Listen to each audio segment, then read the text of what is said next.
So hello hello hello my little champions, कैसे हैं आप लोग बेटा? Hello hello hello my little champions. Hello sir, कैसे हैं आप लोग? सर आप पिछले जन्म में डॉक्टर थे कि आपकी राइटिंग तो डॉक्टर जैसी है। यस बेटा, पिछले जन्म में मैं गुप्त रोग विशेषज्ञ थे भाई। हल्का में लिए हो, बहुत डेंजर आदमी हूँ मैं, समझे? गुप्त रोग विशेषज्ञ था मैं। अच्छा चलो, अगर तुम्हें कभी हो तो आ जाना मेरे पास ठीक कर दूंगा। पिछले जन्म की नॉलेज मुझे याद है भाई, मैं भूलता कुछ नहीं हूँ। ओके, भूलता मैं कुछ नहीं हूँ भैया, सारी बातें याद है उनकी। हाँ तो देखो भैया, आज के इस वीडियो में हम एक्सरसाइज 4.3 का question number 1, question number 2, question number ये, क्वेश्चन नंबर वो, यानी कि पूरा एक्सरसाइज 4.3 एक शॉर्ट में निपटाने वाले हैं। पूरा वन शॉट लेक्चर होने वाला है जिसमें एक्सरसाइज 4.3 जो है आपका, सॉरी फॉर दैट, 4.3 है ना भाई। तो 4.3 आपका पूरा एक्सरसाइज में कराने वाला हूँ एक वीडियो में, ओके, वन शॉट में। तो चलो वीडियो को शुरू कर लेते हैं, ज्यादा टाइम ज्यादा बातें आपसे नहीं करते हुए वीडियो को स्टार्ट कर लेते हैं। रुको थोड़ा मैं माइक अपना ठीक कर लूं भैया। हाँ तो माइक ठीक हो चुका है। तो चलो भैया, 4.3 जो एक्सरसाइज है उसके सारे क्वेश्चंस करने वाले हैं। इस एक्सरसाइज में बेसिकली हमें क्वाड्रेटिक के जो रूट्स के नेचर होते हैं, यानी कि डिस्क्रिमिनेंट मेथड से वो हमें रूट्स के नेचर निकालने हैं और उस पर कमेंट करना है। ओके, तो चलो थोड़ा सा मैं आपको कॉन्सेप्ट रिवाइज करा दूं। तो जो डिस्क्रिमिनेंट होता है उसे हम डी बोलते हैं, और डी बराबर बेटा होता है B square minus four A सी।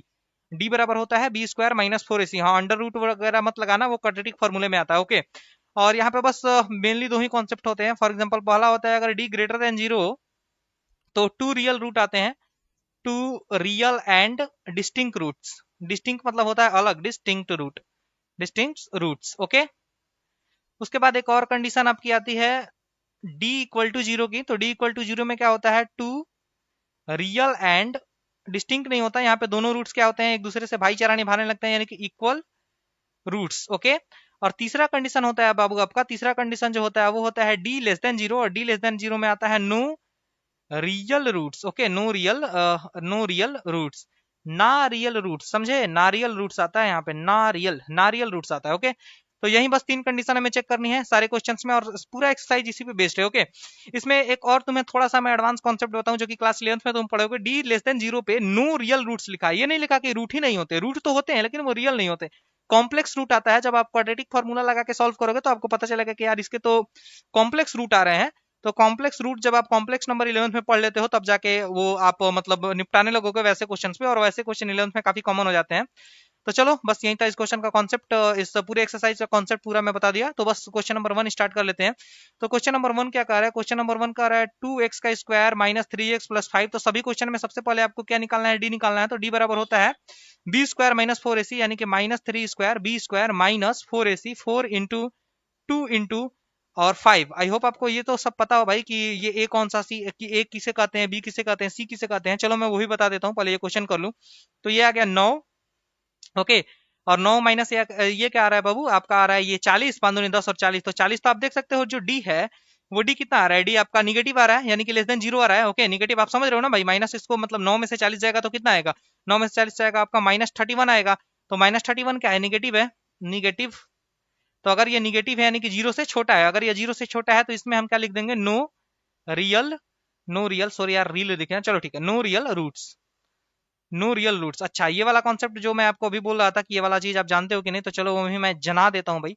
तो ये है ए एक्स का square plus B X plus C, ये क्वाड्रेटिक का जनरल फॉर्म होता है बेटा। ओके, जहाँ पे ए क्या होता है, जैसे ये फॉर्मूला में आप देखें ना, डी बराबर B square minus four A सी, तो जहाँ पे बी जो है एक्स का कोएफिशिएंट है, ए जो है एक्स स्क्वायर का कोएफिशिएंट है, और सी जो है वो कांस्टेंट टर्म है। आई होप ये आपको पता हो, लेकिन फिर भी मैं बता दिया कि अगर यहाँ पे भी अगर छोटा मोटा डाउट हो तो आपका क्लियर हो जाए। चलो भैया, आप क्वेश्चन नंबर 2 अपना सॉल्व करना स्टार्ट करते हैं। तो क्वेश्चन नंबर 2 क्या कर रहा है? क्वेश्चन नंबर 2 कर रहा है 3x का स्क्वायर माइनस फोर आपका है root three x, root three x, yes, और उसके बाद है फोर इक्वल टू जीरो। तो यहाँ पे भी मैं डी निकालूंगा, तो डी इक्वल टू मैं लिख सकता हूँ B square minus four A C. Okay, तो बी की वैल्यू कितनी है, माइनस फोर रूट थ्री, तो इसका स्क्वायर और माइनस फोर ए सी, यानी कि minus four into three into four. तो तुम देख सकते हो यार, इसका किसी भी नेगेटिव नंबर का या फिर पॉजिटिव नंबर का स्क्वायर किया जाता है तो पॉजिटिव ही आता है। बाय द वे तुम ये रट लो, X square is always greater than zero, ये हमेशा greater than equal to zero होता है, ये हमेशा पॉजिटिव होता है या फिर जीरो होता है। तो ये कितना आ जाएगा, ये आ जाएगा 16 गुणे 3, और माइनस ये कितना आ रहा है 16 गुणे 3, ये भी आ रहा है 16 गुणे 3, यानी कि यहाँ पे बेटा आपका डी जो है वो जीरो आ चुका है। डी जीरो का मतलब क्या होता है, डी जीरो का मतलब होता है रूट्स तो आएंगे सर, लेकिन दोनों रूट सेम आएंगे और रियल आएंगे। ओके, तो रियल और सेम रूट्स, तो बस हमें बोला गया है कि रूट निकालने भी है, देखो यहाँ पे लिखा है हमें रूट निकालने भी है। तो चलो यार इसका रूट निकाल लेते हैं। तो आप बताओ किस मेथड से किया जाए? अगर सिर्फ रूट निकालना है तो मैं क्वाड्रेटिक फॉर्मूला यूज कर सकता हूँ, लेकिन आई थिंक क्वाड्रेटिक फॉर्मूला इस एक्सरसाइज में अभी यूज नहीं करना है। तो चलो मैं नॉर्मल मेथड से, यानी कि स्प्लिटिंग द मिडिल टर्म वाले मेथड से ही रूट निकाल देता हूँ इसका। तो ये आ गया 3x का स्क्वायर और ये आ गया -4√3x और यहाँ पे है +4 = 0। तो देखो भैया हमें क्या लेना है, हमें प्लस का 12x² लिखना है। क्या 12x²? यानी कि सर आप पिछले, मैं कई वीडियो से बता रहा हूँ, अगर मैं आप मेरे वीडियोस रेगुलरली देखते हो तो आपको पता होगा, मैं आपको कई बार बता चुका हूँ कि अगर हमें पॉजिटिव चाहिए होता है तो दोनों का साइन सेम होना चाहिए, यानी कि या तो दोनों निगेटिव हो या तो दोनों पॉजिटिव होता है। आई थिंक ये दोनों निगेटिव ही आएगा तभी माइनस आएगा, क्योंकि पॉजिटिव से कैसे भी करके हम माइनस नहीं ला सकते सेम करके, मतलब दो पॉजिटिव को जोड़ने पे कभी माइनस नहीं आता, दो निगेटिव को ही जोड़ने पे माइनस आता है। तो यहाँ पे कुछ माइनस आएगा। तो अगर मैं सॉल्व करूँ सोचूं सोचूं क्या आएगा, तो आ जाओ इसको ऐसे करते हैं। यहाँ पे क्या है, √3 है ना, √3 है और एक मतलब 4√3 है भाई। तो अगर मैं 2√3 और 2√3 लेता हूँ तो यार जरा गुना करो तो 4 4 और 3 12, यस आई थिंक मुझे अपना आंसर मिल चुका है। तो that is the 3x² -2√3x, again आएगा आपका -2√3x। तुम देख सकते हो इन दोनों को जोड़ूंगा तो -4√3x आ जाएगा। ओके, और ये आ गया +4 और यहाँ पे आ गया = में 0। तो बस यहाँ से आपको क्या करना है, यहाँ से मैं समझ रहा हूँ कि मुझे √3x कॉमन लेना चाहिए। तो √3x अगर मैं कॉमन लेता हूँ तो यहाँ पे अगेन मेरा √3x बचता है, सॉरी √3x है ना, √x3 नहीं है, √3 और x, √3x। तो देखो √3x इंटू √3x करूंगा तो रूट इंटू रूट क्या हो जाएगा, हट जाएगा वो, तो 3 और x इंटू x का स्क्वायर। ओके, और माइनस में आ गया 2। और मैं भाई 1000 बार बोल चुका हूँ तो ये बात कि इसमें बस आपको ऐसे लिख लेना होता है। अगर आप सब कुछ सही किए हो तो आपको यहाँ पे एक कॉमन फैक्टर जरूर, एक कॉमन निकालने के लिए जरूर मिल जाएगा। तो मुझे लगता है कि मुझे -2 कॉमन लेना चाहिए। ओके, तो -2 मैं इस ब्रैकेट में से कॉमन ले लिया। अब क्या करता हूँ, मैं इस पूरे ब्रैकेट को ही कॉमन ले लेता हूँ। तो ये आता है √3x -2। भाई ये आप कर लोगे क्योंकि रूट निकालना आप सभी लोग पिछले एक्सरसाइज में बहुत प्रैक्टिस हुई है इसकी। तो ये अगेन √3x -2 = 0। तो तुम देख सकते हो यार ये क्या आ गया, ये आ गया √3x -2 का होल स्क्वायर। और जब भी होल स्क्वायर बनता है आपको अच्छे से ये बात पता होना चाहिए कि जब भी होल स्क्वायर बनता है वहां पे जो डी होता है वो 0 होता है, यानी कि दोनों रूट्स इक्वल आते हैं। तो यहाँ पे रूट्स कितने आ रहे हैं, x बराबर, इसको मैं पूरा अगर 0 पुट करूँ तो दैट इज 2 डिवाइडेड बाई √3। और फाइनली यही आपका इस क्वेश्चन का आंसर है। तो इसी के साथ आपका दूसरा क्वेश्चन हो चुका है समाप्त। बेटा आ जाओ अगले क्वेश्चन पे मूव करते हैं फटाफट अंदाज में। चलो रे बाबा, दूसरे क्या तीसरे क्वेश्चन पे मूव करना था, तो तीसरे क्वेश्चन पे हम चल देते हैं बेटा। तो तीसरा क्वेश्चन आपका है 2x का स्क्वायर माइनस का 6x प्लस का 3 = 0। तो बस यहाँ पे सबसे पहले आपको डी निकालना है। तो डी क्या होता है, b² -4ac, तो यानी कि -4 का स्क्वायर 4 × 2 × 3। तो ये भी कितना आ रहा है यार, ये भी आ गया 36 -4 3 12 दूनी की 24। ओके, आई थिंक मुझे लगा कि यार ये भी 36 आ रहा है, क्या नहीं 24 आ रहा है ना, ये आपका 24 आ रहा है। तो आप देख सकते हो जो डी है वो ग्रेटर देन 0 है, यानी कि आपके दो रूट्स आएंगे, दो रूट्स आएंगे और दोनों क्या आएंगे, रियल आएंगे, दो रूट्स रियल रूट्स। ओके, यानी 2 रियल रूट्स। ओके, तो बस अब आ जाओ यहाँ पे अपना लाइन खींचते हैं और इसको सॉल्व करने स्टार्ट करते हैं। तो डेट इज 2x का स्क्वायर माइनस का आ गया 6x प्लस का आ गया 3 = में आ गया 0। बेटा आपको चाहिए कि आपको 6x² चाहिए, क्योंकि इन दोनों का प्रोडक्ट कितना है 6x²। तो यहाँ पे माइनस है तो आई थिंक दोनों निगेटिव मुझे लेना पड़ेगा। तो यह आ गया दिस। और अगर मुझे लाना है तो मैं क्या करूँ भैया, किसको किसको लूँ, 5 तो रहता तो बड़े आसानी से हो जाता यार। 5 यहाँ पे है नहीं और मुझे 6 लाना है। तो 2 3 6 तो होता है, लेकिन 2 और 3 जोड़ के 5 होता है, और 6 कम 6 होता है, लेकिन फिर यहाँ पे 5 आएगा। आई थिंक कोई मिस्टेक तो नहीं हुई ना। तो b² -4, okay okay, b² -4 into a into C. तो 4 दूनी 8 8 तरीके 24। यस यार ये तो एकदम करेक्ट है, यहाँ पे कोई दिक्कत नहीं है। यानी कि यार रूट्स क्या ले क्या ले क्या ले क्या ले, इसके रूट्स क्या ले भैया, कैसे निकालें इसको। तो देखो यार पहले लिखते हैं -6x प्लस √3 = 0। मैं एक बार क्वाड्रेटिक फॉर्मूला यूज करता हूँ, डेट इज -b, यानी कि प्लस हो जाएगा ये under the root of b² -4ac। तो b² -4ac यही आएगा। तो b² -4ac की वैल्यू कितनी आ रही थी, ये आ रहा था 2 और ये आ रहा था 1, यानी कि 12 आ रहा था। तो ये आ गया under root of 12 divided by 2 है, यानी कि 4। तो फाइनली इसका x की वैल्यू जो आ रही है वो आ रही है आपकी 6 plus minus under root of 12 divided by 4। यानी कि इसके जो रूट्स आ रहे हैं वो थोड़े मतलब अजीब टाइप के आ रहे हैं। ओके, मतलब रूट के अंदर जो सोल्यूशन आ रहा है, एक्स की जो वैल्यू आ रही है उसमें रूट वगैरह आ रहा है, इसलिए नहीं हो पा रहा था। तो माइनस अब यहाँ से मैं 2 अगर बाहर निकाल दूं तो अंदर बचेगा 3। आई होप ये आपको चीज पता हो भैया। 12 लिखा है तो 12 को मैं लिख सकता हूँ 2 × 2 × 3, 2 दूनी के 4 3 12। अब ये दो को पूरा जोड़ी बाहर आ जाएगा, तो 2 बाहर आ गया, तो अंडर रूट 3 और ये आ गया 4। अब मैं क्या करता हूँ, 2 से ऊपर नीचे डिवाइड कर लेता हूँ, यानी कि इसमें से 2 कॉमन निकाल के उड़ा देता हूँ। तो 3 plus minus date is √3 divided by 2। तो बस यहीं आपके दोनों वैल्यूज हो जाएंगे। x बराबर आपका आ जाएगा 3 प्लस √3 डिवाइडेड बाई 2, और x की दूसरी वैल्यू आ जाएगी 3 माइनस √3 डिवाइडेड बाई 2। जरा इन दोनों को जोड़ते हैं, अल्फा बीटा वेरीफाई करते हैं। तो अल्फा प्लस बीटा, जरा इन दोनों को जोड़ो बेटा, कितना आ रहा है आपका। तो इन दोनों को जोड़ोगे तो आई थिंक आपका 3 और ये माइनस माइनस तो ये उड़ गया, और प्लस अगेन 3 और डिवाइडेड बाई आ गया 2। तो 6 डिवाइडेड बाई 2 यानी कि आ रहा है आपका 6 डिवाइडेड बाई 2, यानी कि आ रहा है 3। और alpha plus beta minus B अपन ए होता है, तो माइनस बी अपन ए जरा करते हैं।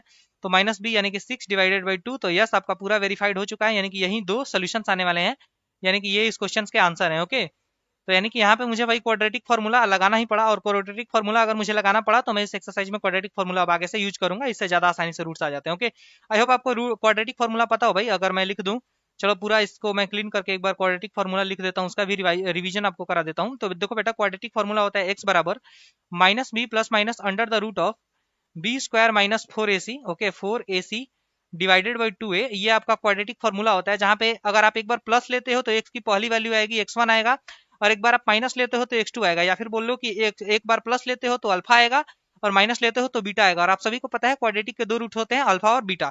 तो इसी तरह से मतलब ये बनाया गया है कि आप एक बार प्लस रखो तो अल्फा आ जाए, एक बार माइनस रखो तो बीटा आ जाए। तो अल्फा बीटा दोनों की वैल्यू आप कैलकुलेट कर सकते हो। चलो मूव कर देते हैं क्वेश्चन नंबर 2 पे। क्वेश्चन नंबर 2 कह रहा है find the values of k for each of the following quadratic equation so that they have two equal roots. Equal roots मैं व्हाइट पे व्हाइट से लिख रहा हूँ, देख रहे हो मैं कितना तेज हूँ। मैं व्हाइट पे व्हाइट से लिख देता हूँ, ब्लैक पे ब्लैक से लिख देता हूँ, समझ रहे हो बहुत तेज हूँ मैं। तो देखो इसमें आपको क्या करना है यार, इसमें आपको बहुत सिंपल सा क्वेश्चन है। हमें बोल रहा है यार कि टू इक्वल रूट्स होने चाहिए, तो टू इक्वल रूट का मतलब क्या है, डी इक्वल टू जीरो, बात खत्म। तो आपको क्या करना है, इसका भी डी निकालना है और इसका भी डी निकालना है, और दोनों को जीरो रख देना है। तो इसको जीरो रखोगे इसका आंसर आएगा, इसको जीरो रखोगे इसका आंसर आएगा, सिंपल। एक का नाम पा रख दो, एक का नाम था रख दो, वही वाला बात है, ठीक ना। इसका उठा के इसमें रखो, इसका उठा के उसमें रखो, मतलब आपस में ही। ओके, तो चलो भाई इसका सबसे पहले क्वेश्चन नोट कर लेते हैं। तो डेट इज 2x का स्क्वायर प्लस यहाँ पे है kx और प्लस है 3 इक्वल टू 0। तो अगर मैं d निकालूं तो d क्या होता है, बी स्क्वायर माइनस 4ac यानी कि k स्क्वायर, ओके k का स्क्वायर माइनस 4ac यानी कि 4 इंटू कितना है a की वैल्यू है 2 और b की और c की वैल्यू है 3, और ये आएगा इक्वल टू 0 क्योंकि हमें d इक्वल टू 0 पुट करना है। तो ये आएगा k का स्क्वायर माइनस ये कितना आ रहा है बेटा, 2 3 6 के 24, और ये आ गया इक्वल टू 0।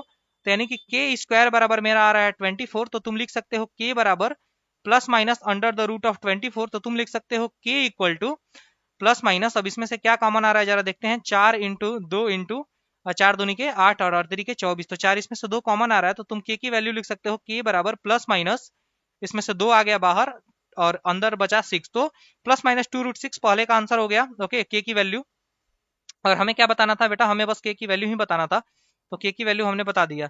अब यहाँ पे मैं खींचेगा डोंडा डोंडा, और डोंडा के बाद में क्या करेगा, ये है। तो सबसे पहले देखो इसको, सबसे पहले आपको क्वाड्रेटिक इक्वेशन में चेंज करना पड़ेगा। तो देखो क्वाड्रेटिक इक्वेशन ऑलरेडी दिया है, मतलब आपको इसको फैला के लिखना पड़ेगा तभी आप निकाल पाओगे, नहीं तो आप कहोगे सर इसमें ए बी सी दिख ही नहीं रहा। तो एक बार जरा इसको अंदर लेके गुणा करो, तो ये आ जाएगा के एक्स का स्क्वायर माइनस 2kx, ओके, और प्लस में आ गया 6 और इक्वल टू में आ गया 0। आप समझ में रहे हो ना, मैंने बस इसको उठा के अंदर दोनों से गुणा किया, एक्स से गुणा किया तो के एक्स स्क्वायर, 2 से गुणा किया तो माइनस 2kx, हमारा ऐसा आ गया। तो फिर मुझे डी निकालना है, डी क्या होता है एक बार और लिख देता हूँ, बी स्क्वायर माइनस 4ac, और इसे हमें पुट करना है 0 क्योंकि हमें दोनों रूट इक्वल चाहिए। तो बी स्क्वायर कितना आ रहा है, माइनस 2k का स्क्वायर, ओके, बी स्क्वायर आ गया, बी स्क्वायर और माइनस 4 इंटू ए की वैल्यू कितनी आ रही है k, और सी की वैल्यू कितनी आ रही है 6, ओके, इक्वल टू में मुझे पुट करना है 0। तो ये मेरा कितना आ रहा है बेटा, ये आ रहा है 4k का स्क्वायर, और ये आ गया माइनस ये कितना आ रहा है, मैं चाहूँ तो 4 उड़ा भी सकता हूँ, तो चलो चलो कर ही देता हूँ पहले। तो 6 6 24, ये आ रहा है कि 24x इक्वल टू में 0, ओके। जरा 4 से इसमें डिवाइड लगा दो, अच्छा भाई x कहाँ से आ गया, बट हटो हटो हटो गंदे इंसान, ये सब क्या करते हो तुम। तो देखो इक्वल टू 0, मैं 4 से डिवाइड लगा देता हूँ, तो k का स्क्वायर और 4 6 24 होता है, तो 6 इक्वल टू 0। तो यहाँ पे आ रहा है k का स्क्वायर बराबर 6, या फिर तुम बोल सकते हो k बराबर plus minus under the root of 6, बस यही आंसर है इसका। तो दोनों में तो आई थिंक इसमें, हाँ इसमें प्लस माइनस 2 रूट 6 आया था, और इसमें क्या आ रहा है प्लस माइनस रूट 6। तो बस इसी के साथ आपका क्वेश्चन नंबर 2 समाप्त हो चुका है। एक बार और अगर इस क्वेश्चन को एक्सप्लेन करूं तो यार काफी ज्यादा सिंपल प्रॉब्लम था ये। इसमें हमें क्या करना था, बस k की वैल्यू निकालनी थी, जिसके लिए हमारा जो इक्वेशन है उसको दो इक्वल रूट है, और दो इक्वल रूट का कंडीशन यार आपको अच्छे से पता है, दो इक्वल रूट का कंडीशन होता है डी इक्वल टू 0। तो हमने क्या किया, हमने पहले क्वाड्रेटिक का डी निकाला, उसको 0 के इक्वल रख दिया, k का वैल्यू मिल गया। दूसरे क्वाड्रेटिक को उठाया, उसमें भी डी का वैल्यू 0 रख दिया, तो हमें दूसरे का आंसर मिल गया। बहुत सिंपल क्वेश्चन था ये। चलो भैया आगे चलते हैं। ओके, अब देखो यार यहाँ पे एक अच्छा कॉन्सेप्ट आ रहा है, इस कॉन्सेप्ट को मैं एक्सप्लेन कर देता हूँ। कह रहा है कि देखो is it possible to design a rectangular mango grove which length is twice its breadth, okay, and area is 800 meter square, okay, तो find the length and breadth। देखो ध्यान से सुनो, जब भी बोला जाता है ना कि क्या यह मुमकिन है, तो अगर पॉसिबल है ना, अगर पॉसिबल है तो वहां पे पक्का तुम्हें एक्स का कोई ना कोई वैल्यू मिलेगा, मतलब लेंथ और ब्रेथ वैसा कुछ ना कुछ मिल जाएगा, जिसके लिए एरिया जो हो वो 800 मीटर स्क्वायर आए, और ये वाली कंडीशन भी ट्रू हो रही हो कि जो लेंथ हो वो ब्रेथ के दुगना हो। तो सबसे पहले मैं एक रेक्टेंगल बना लेता हूँ, क्वेश्चन को मैं अच्छे से एक्सप्लेन करने वाला हूँ। कॉन्सेप्चुअल क्वेश्चन है ये, देखो मैंने एक रेड कलर का अपना बना लिया रेक्टेंगल, ओके, और इसको मैं शिफ्ट कर देता हूँ यहाँ पे, देखो ध्यान से। अब देखो, माना सबसे पहले मैं पूरा क्वेश्चन लिख लेता हूँ। देखो तो कह रहा है length is twice of its breath, तो माना कि यार इसका जो ब्रेथ है वो एक्स है, ये एक्स है, तो ये लेंथ कितना हो जाएगा, 2x हो जाएगा। अब हमें क्या बोल रहा है, क्या यह मुमकिन है कि एक ऐसा हम रेक्टेंगुलर ग्रुप बना ले, मतलब एक ऐसा रेक्टेंगल बना ले जिसका एरिया जो हो 800 मीटर स्क्वायर हो, और जो लेंथ हो वो मान लो कि 2x हो, और ब्रेथ जो हो वो x हो, यानी कि जो चौड़ाई है, जो लंबाई है वो चौड़ाई की कितनी है, दुगनी है। तो क्या ऐसा पॉसिबल है? तो अगर ऐसा पॉसिबल है तो हमें एक्स की वैल्यूज मिल जाएंगी, एक्स की रियल वैल्यूज मिलेंगी। ध्यान से सुनो मेरी बात, हमें एक्स की रियल वैल्यूज मिलेंगी। और अगर यह पॉसिबल नहीं है तो हमें एक्स की कोई वैल्यू नहीं मिलेगी, यानी कि डी जो होगा ना वो लेस देन जीरो आ जाएगा। तो अगर डी लेस देन जीरो आ गया तो ये मतलब सॉल्व करोगे तो एक क्वाड्रेटिक बनेगा। उस क्वाड्रेटिक का डी अगर लेस देन जीरो आ गया तो तुम बोल देना कि नहीं, ऐसा आप मैंगो ग्रोव नहीं बना सकते। और डी अगर इक्वल टू जीरो आया तो तब भी आप बना सकते हो, डी ग्रेटर देन जीरो आया तब भी आप बना सकते हो, क्योंकि उन दोनों केस में रियल सोल्यूशन आते हैं और एक्स की हमें रियल वैल्यू की जरूरत है। तो अगर एक्स की रियल वैल्यू मिल रहा है तो काम बन गया, अगर एक्स की रियल वैल्यू नहीं मिल रहा है यानी कि डी अगर लेस देन जीरो आ रहा है तो हमारा काम नहीं बना, यानी कि हम बोल देंगे कि नहीं भैया आप झूठ बोल रहे हो, ऐसा हम नहीं बना सकते कि जिसका एरिया भी ऐसा हो और इसमें ये वाली कंडीशन भी फॉलो हो रही हो। तो आ जाओ देखते हैं कि भाई होता है कि नहीं। तो बस हमें क्या करना है, एरिया को इक्वेट करना है 800 मीटर स्क्वायर से। तो एरिया क्या आ जाएगा, 2x इंटू एक्स। आपको सभी को पता है रेक्टेंगल का एरिया क्या होता है, बेस इंटू हाइट, ओके। वही बेस इंटू हाइट कर लो, लंबाई इंटू चौड़ाई कर लो भाई, लेंथ इंटू ब्रेथ कर लो, वही बात है। तो डेट इज 2x का स्क्वायर बराबर तुम्हारा कितना आ रहा है, 800, ओके। तो यहाँ से ये कट गया, तो x का स्क्वायर बराबर मेरा आ रहा है तुम्हारा कितना आ रहा है भाई, 400 आ रहा है क्या। तो x बराबर आ रहा है प्लस माइनस 20। तो क्या यहाँ पे माइनस 20 लोगे, नहीं। पिछले भी क्वेश्चंस में मैं बोला था कि कभी भी लेंथ निगेटिव नहीं होती। तो x बराबर 20, और क्या हमें x का रियल वैल्यू मिला है, तो यस x का हमें रियल वैल्यू मिला है, तो हम लिख देंगे yes it is possible, yes it is possible. जैसे क्वेश्चन पूछा था ना क्या यह मुमकिन है, तो हाँ यह मुमकिन है। क्यों मुमकिन है, क्योंकि एक्स का एक रियल वैल्यू एक 20 मुझे मिल गया, और अगर मेरा रेक्टेंगल क्या हो जाएगा, तो ये अगर 20 है तो ये मेरा 40 हो जाएगा। और देखो 40 इंटू 20 करने पे 800 आ भी रहा है। तो क्या ये पूरी तरह से क्वेश्चन करेक्ट है, तो यस ये क्वेश्चन पूरी तरह से करेक्ट है। और क्या हमारा आंसर 20 आ रहा है, तो डेफिनेटली हमारा आंसर भी 20 आ गया। तो चलो नेक्स्ट क्वेश्चन पे मूव कर जाते हैं। क्वेश्चन नंबर 4 आ गया। क्वेश्चन नंबर 4 कह रहा है is the following situation is possible, okay. कह रहा है is the following situation is possible if so determine their parents as, okay. Determine their parents, parents, अच्छा पेरेंट्स नहीं भाई, प्रेजेंट। वही तो मैं पेरेंट्स की एज कहां से पूछने लगा। सो डिटरमिन देयर प्रेजेंट एज, यानी वर्तमान में उसकी जो उम्र है अभी जो वो कितने साल के, हमें ये बताना है। तो देखते हैं क्या कर रहा है। The some of age of two friend is 20 years, okay. दो लोगों के, दो जो दोस्त हैं उनका जो एज का सम है वो 20 है। तो माना यार कि एक का एज, तो हमें प्रेजेंट एज ही निकालना है ना। तो F1 और F2 मान लेते हैं। तो लेट मान लो कि मैन वन मान लेता हूँ, लेट चलो बॉय वन मान लेता हूँ, ओके। तो late boy one, late boy one is x. मतलब ये मैं क्या लिख रहा हूँ आपको पता है ना, ये मैं लिख रहा हूँ प्रेजेंट एज। ये मैं क्या लिख रहा हूँ, ये प्रेजेंट एज लिख रहा हूँ भाई। प्रेजेंट एज मतलब मान लो कि दो लड़के हैं, क्योंकि बोल रहा है ना कि sum of age of two friend. मैं दो लड़के मान लें कि दो लड़के दोस्त हैं, तो उसमें से एक का एज एक्स है तो दूसरे का एक्स क्या हो जाएगा, let the boy to, let the boy to, यानी कि बॉय टू का प्रेजेंट एज क्या हो जाएगा, वो 20 माइनस एक्स हो जाएगा। यार ये तो तुम्हें मतलब एकदम कॉमन सेंस वाली बात है कि दो लोगों का अगर एज का सम मान लो कि 20 है और एक को एक्स मान रहे हो, तो एक को 20 माइनस एक्स मानोगे। फॉर एग्जाम्पल मान लो तुम 15 साल के हो, तुम्हारा एक दोस्त है वो 20 साल का है, दोनों का सम कितना आ रहा है, 15 और 20 कितना होता है, 35। तो दोनों का सम कितना आ गया, 35। तो अगर भाई दोनों का सम 35 आएगा, तो अगर मैं तुम्हें एक्स मान रहा हूँ तो भाई दूसरों को 35 माइनस एक्स ही तो मानूंगा भाई, तभी तो दोनों का जोड़ जो होगा वो 35 के बराबर होगा। जैसे एक को मैं 15 मान लूं तो दूसरे को 20 ही मानना है, और 20 कैसे आ रहा है, 35 - 15 करके, 35 - 15 करके ही तो 20 आ रहा है। तो बस उसी प्रकार से अगर आप एक को x मान रहे हो ना, तो दूसरे को 35 माइनस एक्स मानोगे। तो बस वही मैं यहाँ पे किया हूँ कि एक लड़के के एज को मैं x माना हूँ, तो दूसरे को मैं क्या मानूंगा, 20 माइनस एक्स मानूंगा। बहुत सिंपल है, ओके। तो अब देखते हैं अब क्या कर रहा है। अभी आई थिंक 4 ईयर्स एगो वाली कुछ कंडीशन लगा रहा है, तो इसको सबसे पहले मैं मिटा लूं। मिटाने के बाद क्वेश्चन को मैं आगे पढ़ रहा हूँ। तो कह रहा है कि 4 ईयर्स अगो, यानी कि 4 साल पहले, the product of their as was 48, okay. तो देखते हुए दूसरा कंडीशन, तो ये मेरा पहला कंडीशन हो गया। दूसरा कंडीशन मैं यहाँ पे लिख लेता हूँ 4 साल पहले। तो बॉय वन 4 साल पहले ये कितने साल का रहा होगा, x - 4। 4 साल पहले मान लो अभी 15 के हो, तो 4 साल पहले 11 के रहे होगे ना, यानी कि 4 घटा दिया जाता है जब बिफोर की बात हो। यहाँ पे लिखो बॉय टू 4 साल पहले ये कितना का रहा होगा, तो भाई और 4 घटाओगे तो ये 16 माइनस एक्स का रहा होगा क्या, यस। और इन दोनों का जो प्रोडक्ट है वो क्या बोल रहा है, 48। तो इन दोनों का जरा प्रोडक्ट करो, तो आ जाओ, आ जाओ आ जाओ, दिल ने चोड़े फंडों की मटकी फोड़े, कोई क्वेश्चन निकाले और उसको फोड़ डालने। बहुत अच्छे एक टीचर हैं, उनका ये सॉन्ग है, ओके। तो लिखते हैं यहाँ पे डेट इज x - 4, और फिर मैं लिखता हूँ 16 - x, और ये बोल रहा है क्या, ये बोल रहा है मुझे 48। ओके, और यही बोल रहा है अगर देखो अगर यह मुमकिन है, अगर यह मुमकिन है तो x का कोई ना कोई एक अच्छा सा वैल्यू मिल जाएगा, एक रियल वैल्यू मिल जाएगा। और अगर यह मुमकिन नहीं है तो x का तुम कितना भी नाक रगड़ लो कोई वैल्यू नहीं मिलने वाला। ओके, तो बस अब मैं x से गुणा करता हूँ, तो x से गुणा किया तो ये आ गया 16x माइनस एक्स का स्क्वायर, और ये आ गया माइनस 16 का 16, 16 चौक 64 होता है ना, हाँ 6 चौके 24, 16 चौके 64।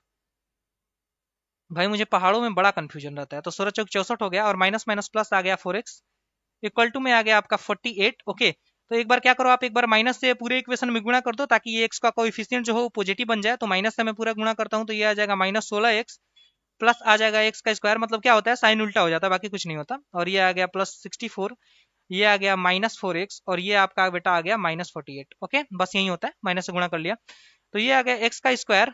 और देखो एक्स का स्क्वायर यहाँ पे आ गया, और 16 और 4 कितना होता है 20, तो ये आ गया minus 20x, minus 20x। Okay, और इस 48 को मैं इधर लाऊंगा तो ये आ जाएगा प्लस 64, और प्लस में आ गया आपका 48, और इक्वल टू में आ गया 0। तो आप यहाँ पे लिखो एक्स का स्क्वायर माइनस 20x, और ये कितना हो जाएगा 8 4 12 2 1 6 4 10 1 11, तो 112 आ रहा है क्या, देख लो 8 4 12 2 1 और 6 4 10 1 11, यस 112 आ रहा है इक्वल टू में 0।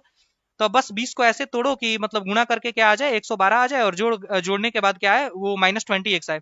तब देखो अगेन माइनस 20x, और हमें क्या लेना है बेटा, हमें लाना है 112 का स्क्वायर।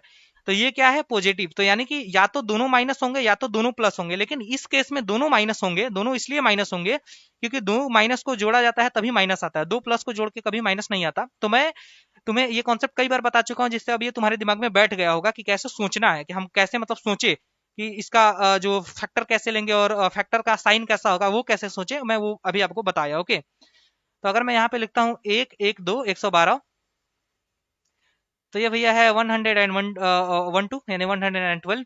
तो अगर मैं 2 से ले जाता हूँ तो ये आ गया 5, ये आ गया 6, मैं 2 से ले जाता हूँ तो 28, 2 से ले जाता हूँ तो 14, 2 से ले जाता हूँ तो 7, और 7 से ले गया तो पूरा आ गया 1। तो 7 दूनी 14, और 2 दूनी के 4 दूनी 8, क्या 14 और 8 नहीं मैच कर रहा, तो 2 दूनी के 4 दूनी 8, 8 दूनी 16, और 16 और 7 ये भी मैच नहीं कर रहा यार, कब मैच करेगा भाई ये। आई थिंक सब कुछ सही किया हूँ, यस। 2 दूनी के 4 दूनी 8, 8 दूनी 16, और 16 7 112 होता है। ओके, तो मुझे क्या लाना है, मुझे 20 लाना है, और वो भी माइनस का 16 4 20। एक बार मैं कैलकुलेशन मिला लेता हूँ, तो एक्स से मैं किया यस, तो 16x माइनस एक्स का स्क्वायर, और ये आ गया माइनस 64। ओके ओके ओके, और प्लस आ गया 4x इक्वल टू आ गया 48। माइनस से किया तो ये आ गया minus 16x plus x square plus 64, minus का था तो प्लस का था तो माइनस हो गया। ओके, और बराबर माइनस 48। ओके, इन दोनों को घटाया तो एक्स स्क्वायर माइनस आ गया आपका 20x, और प्लस में आपका आ रहा है 112, यानी कि सब कुछ ठीक है। तो यार मिल क्यों नहीं रहा, जब सब कुछ ठीक है तो क्या हुआ भिड़ू।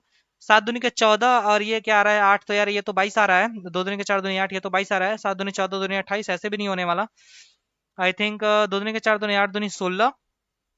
ओके, और 16 और 7 वैसे भी नहीं हो रहे वाला, 16 और 7 112। तो क्या मुझे वहीं लेना पड़ेगा क्या, तो सब अच्छा। तो एक मिनट यार, हमें क्या बोला था कि ये पॉसिबल है कि नहीं, मैं सीधे रूट्स निकाल रहा हूँ, तो मैं एक बेवकूफ़ी कर रहा हूँ। वो बेवकूफ़ी क्या है आ जाओ वो बताता हूँ।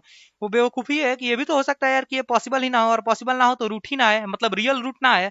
और वो रियल रूट नहीं आएगा तो मुझे कितना भी मैं कोशिश कर लूँ फैक्टर नहीं मिलने वाला। तो सबसे पहले मुझे क्या निकालना है, सबसे पहले मुझे इसका डी निकालना है। तो जरा इसका डी कैलकुलेट करो, तो वो क्या रहा है बी स्क्वायर। तो बी स्क्वायर यानी कि 400 और माइनस 4 ऐसी डेफिनेटली मैं मूर्खता कर रहा था। तो ये कितना आ रहा है 400, और माइनस ये कितना आ जाएगा 12 चौक 48, यानी कि 448। तो तुम दे सकते हो ये माइनस 48 आ रहा है, यानी कि डी जो है बेटा, डी जो है वो लेस देन जीरो आ रहा है, और डी लेस देन जीरो आ रहा है तो no real root, no real root. और नो रियल रूट मतलब यह मुमकिन नहीं है, इट इज नॉट पॉसिबल। आगे चल के केमिस्ट्री में पढ़ोगे इट इज नॉट स्पॉन्टेनियस, समझे।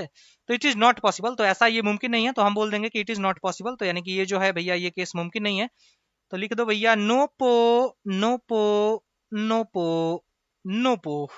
नोपो का मतलब होता है नॉट पॉसिबल। ओके, तो फाइनली ये भी क्वेश्चन हो चुका है नॉट पॉसिबल। मैं एक छोटी सी मिस्टेक कर रहा था, मैं इसका रूट निकालने की कोशिश कर रहा था। भाई पहले ये तो देख लो कि रूट आएगा कि नहीं आएगा, अगर रूट आ गया तो बवाल ही खत्म हो गया। हमसे तो पॉसिबल का पूछा था ना।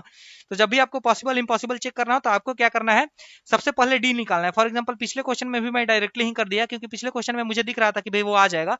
नहीं तो यहाँ पे भी आपको क्या करना था, यहाँ पे भी आपको बी स्क्वायर माइनस 4 AC करके यहाँ पे भी आपको पहले निकालना था डी। तो आ जाओ इसका डी निकालते हैं। X square minus 400 equal to zero, sir B की वैल्यू जीरो है, तो डी बराबर बी स्क्वायर यानी कि जीरो इसका स्क्वायर माइनस 4 AC यानी कि माइनस 4 इंटू ए की वैल्यू है 1 और सी की वैल्यू है माइनस 400। तो तुम देख सकते हो बेटा डी जो आ रहा है वो 1600 आ रहा है, और 1600 क्या होता है, 0 से बड़ा होता है, यानी कि 1600 यानी कि एक पॉजिटिव आ रहा है तो हमें 2 रियल रूट्स मिलेंगे। तो वैसे ही करके हमें 2 रियल रूट मिल रहे थे।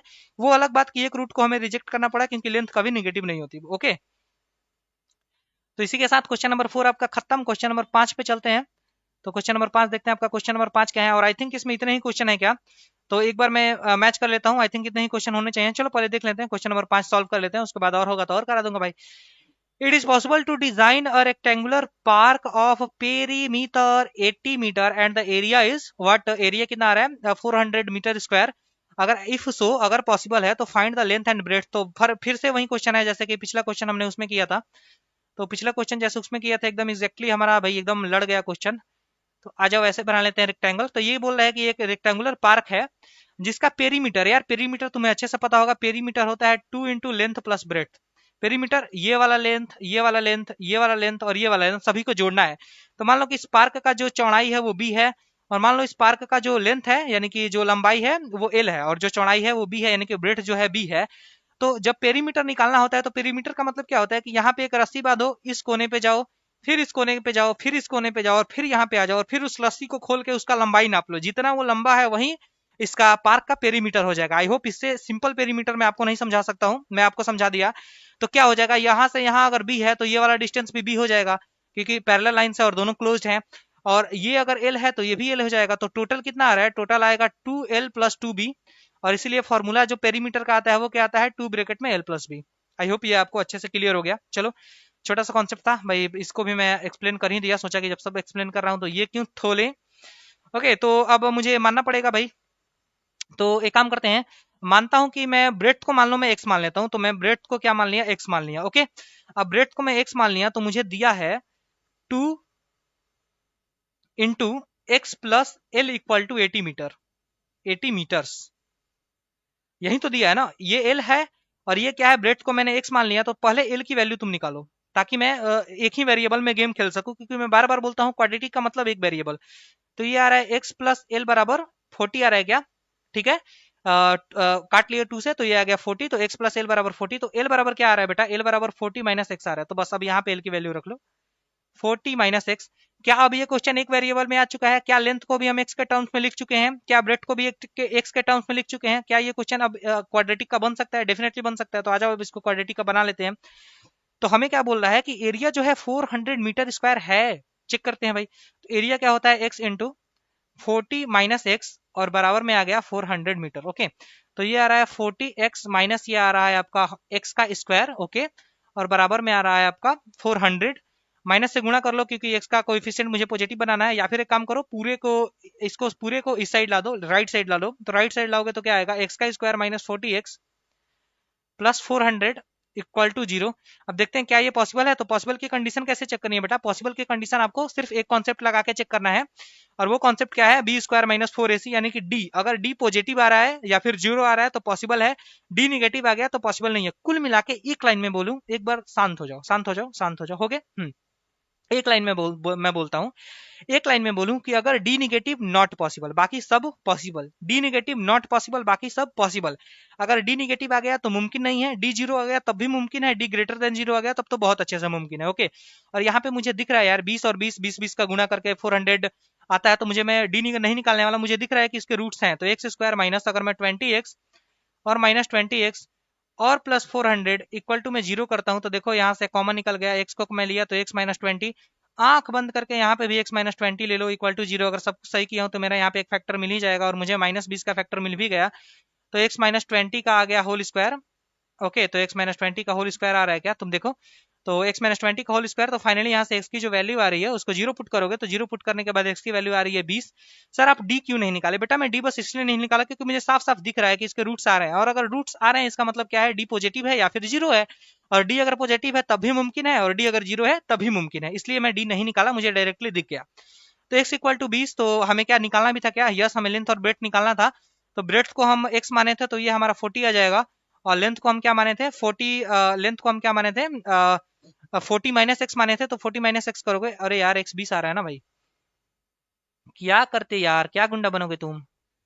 तो ब्रेथ आ गया मेरा 20 और ये भी आ गया 20। तो फाइनली 20 × 20 का अगर आप कोई रेक्टेंगुलर लेते हो, और देखो ये रेक्टेंगल का ये तो पूरा स्क्वायर बन गया। ओके, तो every square is a rectangle but every rectangle is not square. Class 9th का कॉन्सेप्ट आप लोग पढ़े होगे, अगर नहीं पढ़े तो भैया अभी सुन लो मेरे मुंह से, मेरे मुंह से जो गंगा बह रही है, तो उसे सुन के थोड़ा आप लोग ज्ञान अर्जित कर लें, आपके लिए काफी फायदेमंद होगा। तो बस इसी के साथ आई थिंक ये पूरा एक्सरसाइज आपका निपट चुका है। सारे क्वेश्चन मैंने डिटेल में डिस्कस किए। मैं एक बार मैच कर लेता हूँ कि बस भाई कोई क्वेश्चन छूटा तो नहीं है। तो आई थिंक मुझसे कोई क्वेश्चन छूटने वाला है तो नहीं। तो एक्सरसाइज 4.2 आई थिंक एक्सरसाइज 4.3 जो था आपका पूरा ओवर हो चुका है, और इसी के साथ ये वीडियो भी यहीं पे समाप्त होती है। प्लीज नया चैनल देख के यार बहुत इग्नोर कर रहे हो, सब्सक्राइब नहीं कर रहे हो गंदे बच्चे। तो ये गंदी गंदी बातें आप मेरे साथ ना करें, नहीं तो आपको पता है कि मैं पिछले जन्म में क्या था। तो प्लीज प्लीज प्लीज आप चैनल को सब्सक्राइब करें, मुझे सपोर्ट करें। मैं आपके लिए रोज 2 वीडियोस बनाता हूँ, काफी मेहनत कर रहा हूँ, और यहाँ पे आपको काफी डिटेल सोल्यूशन मिलेंगे। जो भी मिलेगा क्लास 10 से थोड़ा सा ऊपर ऊपर सा मिलेगा। तो मतलब क्लास 11th की भी तैयारी आपकी अच्छी हो जाएगी। अब अगर आप यहाँ से पढ़ते हो तो मैं सारे कॉन्सेप्ट आपके मैथमेटिक्स एकदम फंडे क्लियर कर दूंगा। और क्लास 10 तक सही बताऊं आपको कुछ नहीं आता, अगर मैथ आता है ना बेटा, क्लास 10th तक अगर तुम्हें सिर्फ और सिर्फ मैथ आता है ना, क्लास 11 12th में तुम कोई भी सब्जेक्ट लेना, तुम बादशाह बनोगे उस सब्जेक्ट के, फोड़ डालोगे। तो इसलिए क्लास 10th में अपने मैथमेटिक्स पे फोकस करना। बाकी अगर कुछ बिगड़ता भी है, कोई बहुत बड़ी बात नहीं है, कोई बहुत प्रॉब्लम वाली बात नहीं है। 10th का सर्टिफिकेट कहीं काम भी नहीं आता। तो मैं बस यही बोलूंगा कि अपने मैथ पे जरूर काम करो, मैथ को स्ट्रांग बनाओ, क्योंकि मैथ अगर स्ट्रांग हो गया 11 12th बहुत अच्छा जाएगा तुम्हारा। तो बस इसी के साथ इस वीडियो को एंड करते हैं, मिलते हैं आपसे नेक्स्ट वीडियो में। तब तक के लिए आप चैनल देखते रहिए भैया, सब्सक्राइब करते रहिए। Take care, tata bye bye, अपना बहुत ध्यान रखिए। ओके।